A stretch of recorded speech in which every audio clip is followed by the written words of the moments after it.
Reciban un saludo muy afectuoso. Mi nombre es Omar Corral. Me titulé como doctor en español por la Universidad de Texas Tech en Lubbock, Texas. Me desempeño laboralmente como asistente de servicios estudiantiles en el Departamento de Orientación Vocacional del Colegio de la Comunidad del Paso, Texas, en el campus noroeste. El título de mi presentación es Dos personajes femeninos al borde del trastorno de personalidad limítrofe en sospecha sin límite, de Jorge Caneda, y agradezco de antemano su atención y sus comentarios. Se postula que este desorden es endémico en la población que atiende a las características de sendos personajes. Se demuestra que se trata de una enfermedad de naturaleza narcisista y una de las patologías más extendidas en las democracias posmodernas. Se establece una relación en virtud de dicho egocentrismo con la neotenia que permea las interacciones en estas sociedades. Al respecto, Maestro describe en El fracaso de la felicidad una figura que dentro de este contexto corre el riesgo de desarrollar tales trastornos, cuyas características responden, mutatis mutandis, a las de Victoria Hudson, la madre. Abro cita. La pereza queda abolida en nombre de una nueva y muy rentable religión, el liderazgo. Cada vez que me tropiezo con esta palabra en un texto, dejo de leer. Ya sé lo que viene, la épica del emprendedor, el sermón del idealista, el contador de parábolas de éxito infantil para adultos inmaduros, el evangelio según Silicon Valley. El líder es el nuevo esclavo modélico, trabaja más, cobra igual o menos, pero no se queja. Incluso se jacta de ejercer el voluntariado, esa forma de esclavitud narcisista exhibida en nombre de un supremacismo moral que enriquece a amos anónimos. El líder cree que el trabajo le hará feliz porque ignora que la libertad comienza cuando termina la jornada laboral. El esclavo sonríe cuando ha dejado de ser consciente de lo que realmente necesita, libertad. Trabaja para el mercado, y el mercado del siglo XXI es más absolutista de lo que lo eran juntos el Estado del siglo XVII y el despotismo ilustrado del siglo XVIII. Cierro cita. Simultáneamente, suponen un síntoma de la influencia del mercado en la transformación e incluso disolución de instituciones como el Estado y la familia. Respecto a su influencia sobre el Estado, Maestro señala en una filosofía para sobrevivir el siglo XXI. Abro cita. Fuera del Estado, no cabe hablar de democracia. No la ha habido nunca. En una sociedad feudal como la de la Edad Media, no cabe plantearse la posibilidad de una democracia. Hoy los estados están a merced de los amigos del comercio global, es decir, de un mercado hecho según las exigencias de la globalización y de la riqueza económica, de sus gestores. El mercado necesita consumidores, no demócratas. Al mercado global le estorban los estados. Las fronteras limitan el comercio y fiscalizan con impuestos las ganancias de los grandes magnates de la globalización. El derecho mercantil se impone sobre el derecho civil. Tus derechos como ciudadano serán los derechos del consumidor. La Constitución democrática será en el futuro una simple hoja de reclamaciones. Cierro cita. También pone en evidencia su emulsificación en partículas cada vez más diminutas y aisladas en un contexto en el que el dinero es medida de los demás valores. Se toma como base la definición y las clasificaciones que objetiva Christine Ann Lawson del trastorno en cuestión para establecer un criterio en la perfilación de las protagonistas, destacando dos aspectos. Primero, que se manifiesta más comúnmente en las relaciones entre madres con sus hijos, especialmente mujeres.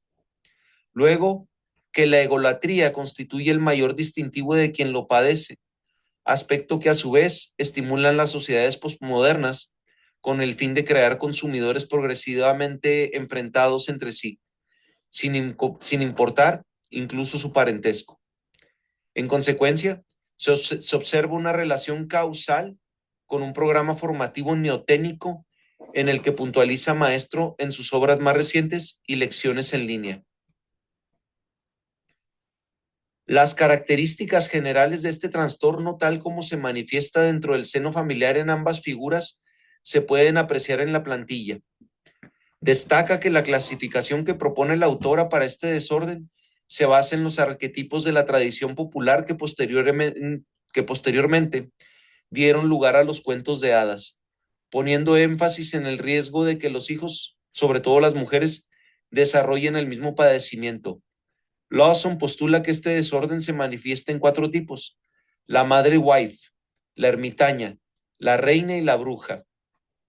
Asimismo, los términos en que el autor esquematiza el proceso de recuperación obedecen al objetivo del logro de la felicidad entendida desde los presupuestos del género narrativo aducido. Suponen principalmente subir de estatus desde el punto de vista material, lograr un éxito confirmado en la validación del entorno social al que se busca pertenecer. Sobre todo, implican encontrar la pareja ideal de acuerdo con los estándares que dicho círculo impone a quienes aspiran a integrarse en él. No obstante, a pesar de que la caracterización tanto de la madre como la hija atienden al perfil establecido, las circunstancias que impone el mercado afectan todos los aspectos vitales de los sujetos. Esto produce un cambio en el desarrollo de la personalidad de ambos personajes. Este se supedita a una disyuntiva entre los valores familiares, los morales, dados por la ley y la preservación de las instituciones estatales que garantizan el orden social, y el mayor rendimiento pecuniario que parece imponerse a ambos de forma democrática. El factor que cataliza dicha encrucijada se relaciona estrechamente con el desengaño en función de los condicionantes objetivos del mercado, concepto opuesto al de autoayuda, que atiende al mismo propósito de alcanzar la felicidad. Se considera el trastorno aducido como un metro, según la genealogía de la crítica de la razón literaria. Se determina si funge como una característica del argumento o se integra como propiedad de los personajes. Se concluye que tal desorden es una característica del planteamiento de su argumento dado por su evolución según avanza y no una propiedad de las protagonistas. Este concepto denota un rasgo distintivo de la obra respecto a su especie, tal como la locura en el Quijote, equiparable en tanto trastorno mental con el patrón de comportamiento de las Hudson. Aplicarlo en su lugar como característica permite relacionar esta obra con otras de la tradición española, especialmente del teatro y la narrativa auriculares. Por ejemplo, en las novelas ejemplares de Cervantes, el conflicto no se resuelve en términos religiosos según las condiciones que impone la naturaleza, sino entre semejantes y en términos materiales. En tanto tal, atiende a las prerrogativas que Maestro establecen una filosofía para sobrevivir en el siglo XXI. Hoy en día, las leyes de la democracia son las leyes del mercado. Solo cuando no tengamos dinero para mantener todo esto nos daremos cuenta de que vivimos en una sociedad que no servirá, en una sociedad que será democrática, pero que no servirá para nada, porque no nos asegura la libertad ni la supervivencia. Hoy la democracia parece un juego entre tramposos, en el que las personas honradas pierden todas sus ganancias resultantes del trabajo y la obediencia a las leyes. Parece que las leyes solo sirven para castigar a quien las cumple y para que quien no las cumple se burle de ellas y de las gentes honradas. Muchas personas ni trabajo tienen para ganarse el sustento. La democracia es carísima y sus imposiciones fiscales, en lugar de atenuarse, se multiplican. Los posibles beneficios no se multiplican tanto como las facturas. La deuda crece más que la productividad. Cierro cita. Esto atiende a un proceso de desengaño en función de sus conflictos, que tienen como punto de partida la patología descrita, que a su vez atiende a sus prejuicios y condicionamiento previo a sus peripecias. De ese modo, una vez asimilada la traición de sus expectativas, son capaces de enfrentar su predicamento y compatibilizarse con él, asumiéndolo como una lucha por la libertad.